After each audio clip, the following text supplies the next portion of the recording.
Hello friends, welcome to education learning academy. आज से मैं क्लास 12th की मैथ्स का कोर्स स्टार्ट कर रहा हूं। यदि आपने अभी तक मेरे चैनल को सब्सक्राइब नहीं किया है तो प्लीज़ सब्सक्राइब करें और बेल आइकन को ज़रूर प्रेस करें, जिससे आपको मेरी वीडियो की अपडेट तुरंत मिल सके।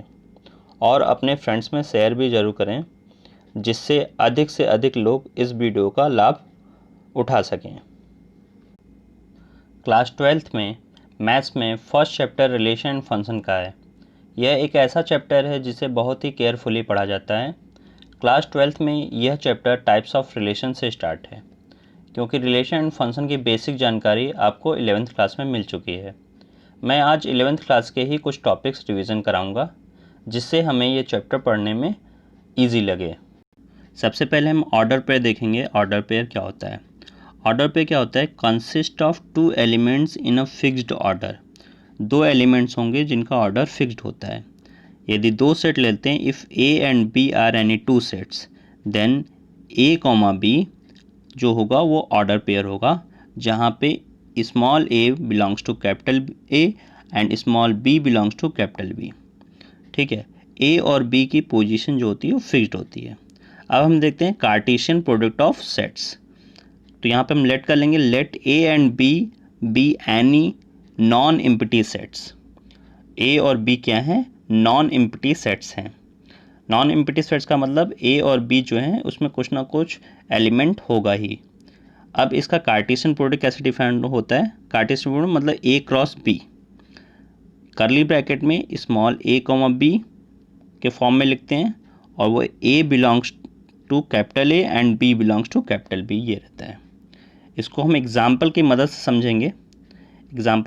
समझेंगे। जैसे इफ़ ए जो है 2 4 6 है और बी जो है वो ए कॉमा बी है, तो इसका कार्टेशियन प्रोडक्ट कैसे करेंगे? तो यहाँ पे देखेंगे, सबसे पहले जो ए क्रॉस बी अगर हमें करना है, तो ए का जो हमने एलिमेंट 2 लिया उसका हम ए और बी के साथ लेंगे। 2 का ए के साथ लिया यहाँ पर और 2 का बी के साथ लिया। इसी तरफ 4 का ए के साथ, 4 का बी के साथ। जैसे यहाँ पर हमने 2 का लिया, 2 का जो हमने लिया ए के साथ और बी के साथ लिया, उसी तरह यहाँ पे 4 का हम लेंगे ए के साथ बी के साथ। तो 4 कॉमा ए और 4 कॉमा बी। 6 का लेंगे 6 कॉमा ए यहाँ पर और 6 कॉमा बी। ये हमारा आ जाएगा Cartesian product A cross B. इसी से हमारा रिलेशन भी डिफाइंड होता है। तो रिलेशन के लिए हम देखेंगे, तो रिलेशन क्या होता है कि let A and B two sets. ये हमने लेट कर लिया, ए और बी दो सेट्स हैं। Then relation R from A to B is subset of, ये सबसेट है, subset of A cross B. A cross B क्या है? कार्टेशियन प्रोडक्ट ए और बी का। Thus R is the relation from A to B. R contain A cross B. Subset का मतलब होता है कि जो ये जैसे यहाँ पर ए क्रॉस बी निकल के आया था, 2 comma A 2 comma B, 4 comma A 4 comma B, 6 comma A and 6 comma B. तो मान लिया यहाँ पे आर जो है वो रिलेशन कोई हमने बना दिया कि इसमें कंटेन कर रहा हो। जैसे हमने आर लिया 2 comma A 2 comma B 4 comma ए, तो आर हो गया। तो आर के जो भी एलिमेंट हैं वो ए क्रॉस बी में बिलोंग कर रहे हैं। ठीक है, इसका मतलब हो गया R is the subset of A cross B. A cross B क्या है? Cartesian product of A set and B set. Note में हम क्या लिखेंगे? If A comma B belongs to R, R का मतलब relation, then we write R. जैसे यहाँ पर हम देखेंगे आर ऐसे लिखा और इस यहाँ पर लिखेंगे ए और यहाँ पर बी। इसको हम क्या रीड करते हैं? Read as a A related to B. ठीक है, A related to B by relation R, by relation R. तो इसको हम इस तरह प्रेजेंट करते हैं। आगे देखते हैं, यहाँ पर हम एक एग्जांपल लेते हैं। लेट करते हैं ए जो है 1 3 5 है और बी जो है वो 2 4 6 है। इसका कार्टेशियन प्रोडक्ट तो कैसे करेंगे? 1 का 2 के साथ, 1 का 4 के साथ, 1 का 6 के साथ। तो ये देखो 1 का हमने ऐसे लिखा। फिर 3 का इसी तरह लेंगे, 3 का 2 के साथ, 3 का 4 के साथ, 3 का 6 के साथ, तो 3 वाला भी हो गया। एंड 5 का 2 के साथ, 5 का 4 के साथ, 5 का 6 के साथ, तो ये वाला भी हम इस तरह लिख लें। तो ये हमारा क्या है, कार्टेशियन प्रोडक्ट है। यहाँ पर हमने कार्टेशियन प्रोडक्ट निकाल लिया।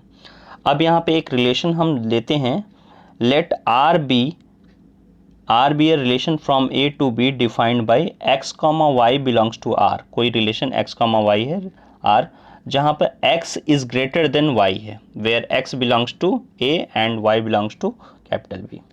तो यहाँ पे हमें इस कार्टेशियन प्रोडक्ट में से हमें रिलेशन जो चाहिए जिसमें x कॉमा वाई है, x ग्रेटर होना चाहिए। तो ये 1,2 x ग्रेटर नहीं, 1,4 1,6 भी नहीं होगा, 3,2 है, क्योंकि यहाँ पे x जो है वो क्या है, ग्रेटर है, x जो है ग्रेटर है, तो 3,2 ले लिया। इसी तरह हम 3,4 नहीं ले सकते, 3,6 नहीं ले सकते, 5,2 हम ले लेंगे। 3,2 हमने ले लिया, 5,2 एंड 5,4, बस यही तीनों रिलेशन है। तो यहाँ पे वही हम दिखाना चाह रहे हैं कि R जो है वो कंटेन कर रहा है A क्रॉस B में, मतलब कार्टेशियन प्रोडक्ट में। मतलब रिलेशन जो निकल के आएगा वो ऑलवेज कार्टेशियन प्रोडक्ट से ही निकल कर आएगा। यहाँ पर हम डायग्राम की मदद से भी देख सकते हैं, ये A है, ये B है, तो 1 3 5 इधर हमने A में रखा और B में 2 4 6।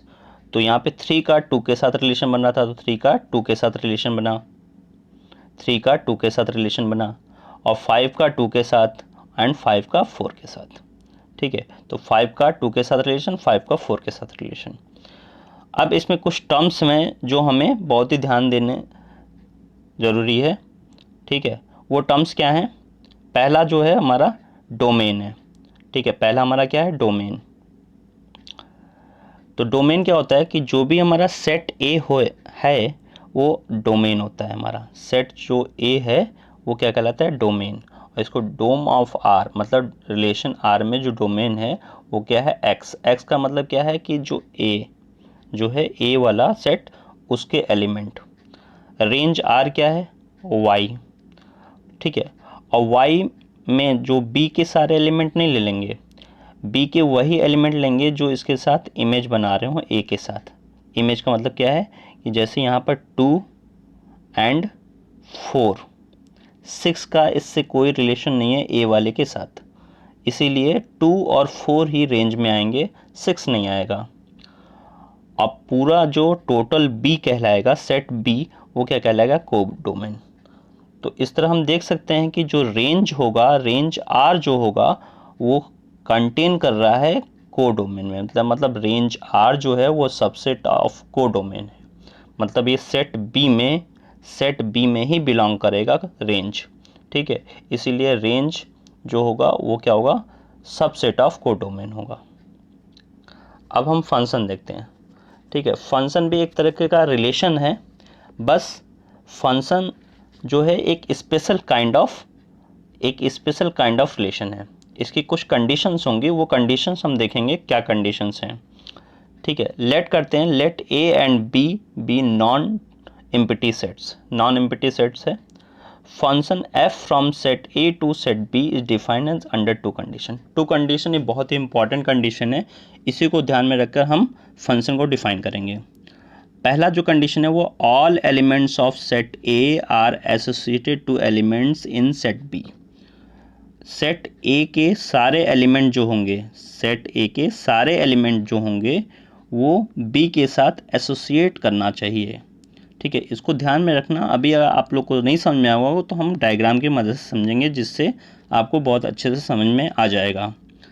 सेकेंड कंडीशन क्या है, an element of set A is associated to an unique element in set B.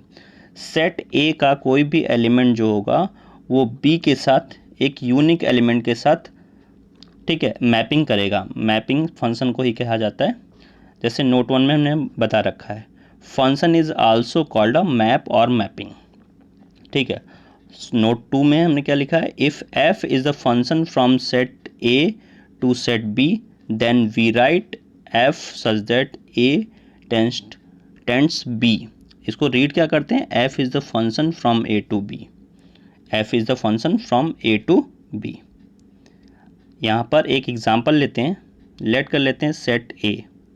Set ए क्या है 1 2 3 4 और सेट बी क्या है ABCDE। ठीक है, अब हम देखते हैं यहाँ पर। तो यहाँ पर हमने फर्स्ट डायग्राम बनाया है 1 2 3 4 ABCD।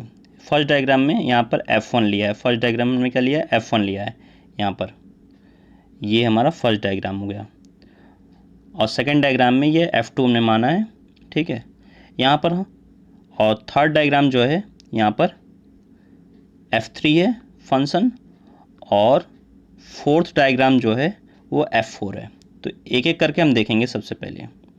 ठीक है, तो फर्स्ट डायग्राम में हम देखते हैं जो हमारी फंक्शन की फर्स्ट कंडीशन थी।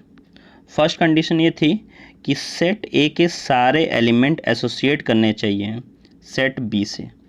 तो यहाँ पर देखते हैं जो एलिमेंट 3 है, ठीक है, वो यहाँ पर कोई भी रिलेशन नहीं रख रहा है बी के साथ, कोई भी रिलेशन बी के साथ नहीं रख रहा है।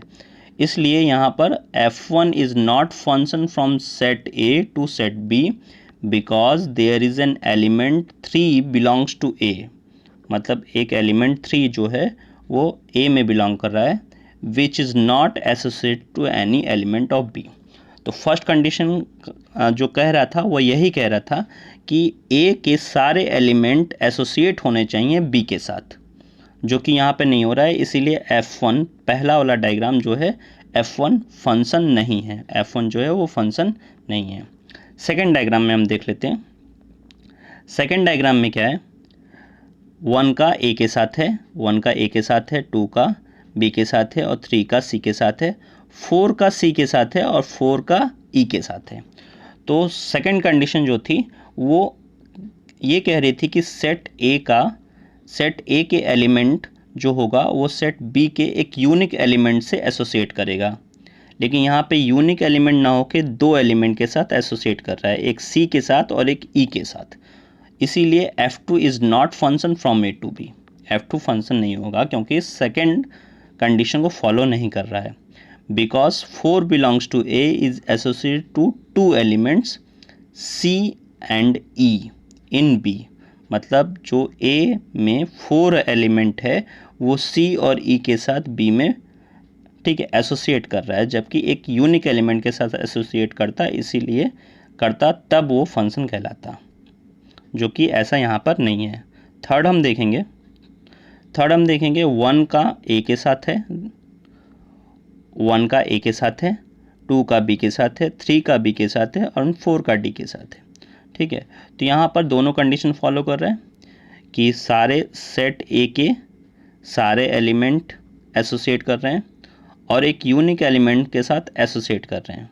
ठीक है, यहाँ पर भी सारा ये एलिमेंट सेट ए के जो एलिमेंट हैं वो सेट बी के साथ एसोसिएट कर रहे हैं। ठीक है, तो F3 and F4 are function from A to B because under F3 and F4 each element in A is associated to an unique element in B. ठीक है, तो यही कंडीशन हमें ध्यान रखना है जो यहाँ पे लिखा हुआ है कि each element in A is associated to in element B, तभी हमारा फंक्शन होगा। ठीक है, तो इस तरह हमने फंक्शन को डिफाइन किया है। ठीक है, आप समझ सकते हैं।